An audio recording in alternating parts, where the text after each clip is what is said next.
হাদিসে রাসূল সাল্লাল্লাহু আলাইহি সাল্লাম হজের অনেক ফজিলত উল্লেখ করেছেন বলেই আমরা মনে করি। আবু হুরায়রা রাদিয়াল্লাহু তাআলা আনহু বলেন, রাসূল সাল্লাল্লাহু আলাইহি সাল্লাম বলেছেন, আল উমরাত ইলাল উমরাতে কাফারা। একবার উমরা করেছেন এক সময়, আবার যখন উমরা করবেন 6 মাস বছর পরে, মধ্যে যে পাপ হয়েছে সেটা মিটে যাবে 2 উমরার মধ্যের পাপ উমরার কারণে। একথা মুহাম্মদ সাল্লাল্লাহু আলাইহি সাল্লাম বলেন। তিনি পরক্ষণে বলেন, ওয়াল হজ্জুল মাবরুর লাইসা লাহুল জাযা ইল্লাল জান্নাহ।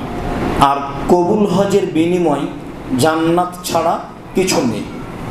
কবুল হজের বিনিময় জান্নাত ছাড়া কিছু নেই। হজ কবুল হলে জান্নাত হবে, এ কথাই ঠিক। হাদিস বুখারী মুসলিম। আব্দুল্লাহ ইবনে ওমর রাদিয়াল্লাহু তাআলা আনহু বলেন, রাসূল সাল্লাল্লাহু আলাইহি ওয়াসাল্লাম বলেছেন, তাবিউ বাইনাল হজ্জ ওয়াল উমরা। পৃথিবীর মানুষ, তোমরা হজ উমরা একসাথে করো। উমরা হজের অন্তর্ভুক্ত রয়েছে। হজ উমরা একসাথে করো, কি হবে তাহলে?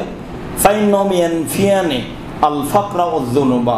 হজ আর উমরা মানুষের পাপকে দূরে করে দিবে এবং মানুষের দারিদ্রতাকে দূরে করে দিবে। কামায়ান ফি কিরো খাবাল হাদিদে আয-যাহাব আল ফিদ্দা।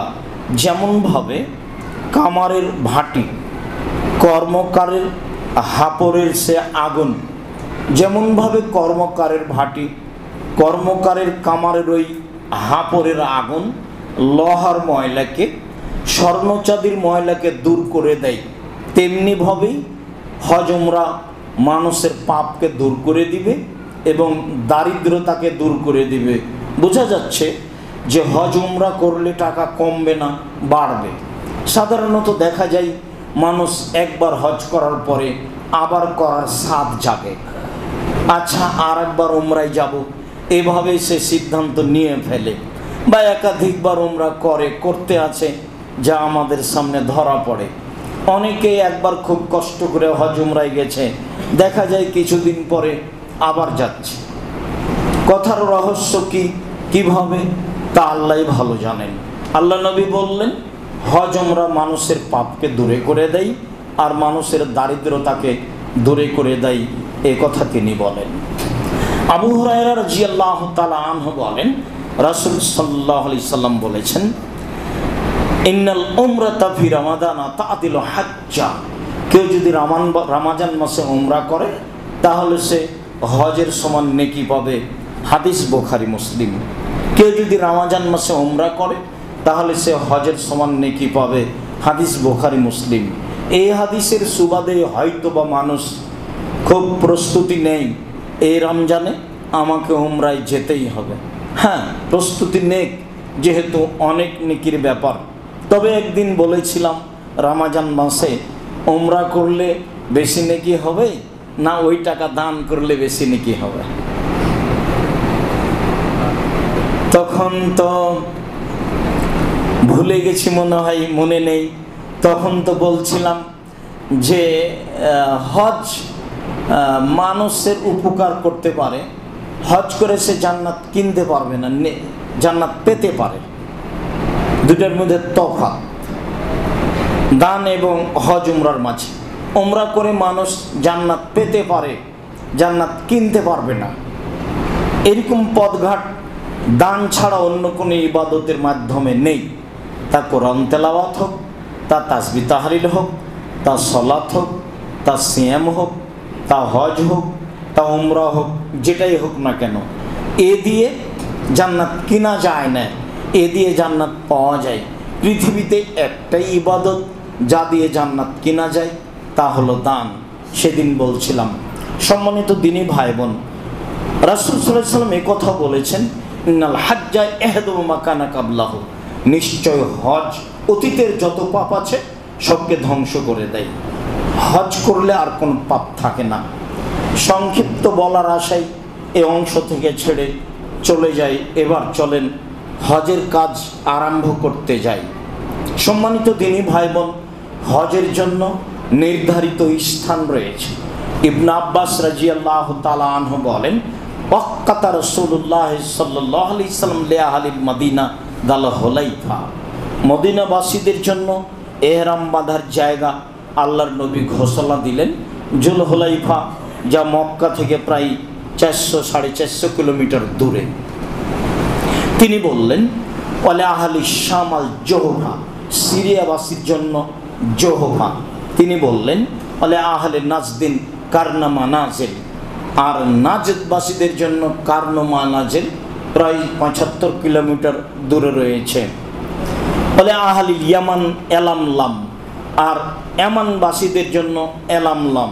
তবে তিনি ইরাকবাসীদের জন্য জাত ইরক বলে ঘোষণা করেছেন। এই বাক্যের পরে তিনি বললেন হুন্না লাহুন্না, এই জায়গাগুলি এইসব জায়গার লোকের জন্য। পরের বাক্যে বললেন ওমানাতা আলাইহিন্না মিন গায়রি আহলিহিন্না, এবার পৃথিবীর যে কোনো প্রান্ত থেকে আসবে এসব জায়গার উপর দিয়ে তারা এখানে এহরাম বাঁধবে। পৃথিবীর যে কোনো প্রান্ত থেকে, যার কারণে ইয়ামানবাসীদের জন্য যেটা এহরাম বাঁধার জায়গা ঘোষণা হয়েছে এলামলাম, সেটাই ভারত, বাংলাদেশ, পাকিস্তানের জন্য হয়েছে। যদিও যখন বিমান জিদ্দায় নামে তখন এলামলাম এবং কারনো মানাজিলের কাছাকাছি দুইটার সমন্বয়ে নামে জিদ্দায়। তো কেউ যদি বলে কারনো মানাজিল তাহলে কথা ভুল হবে, কথা নয়। তবে আমাদের চলন্ত নীতি আছে এলামলাম।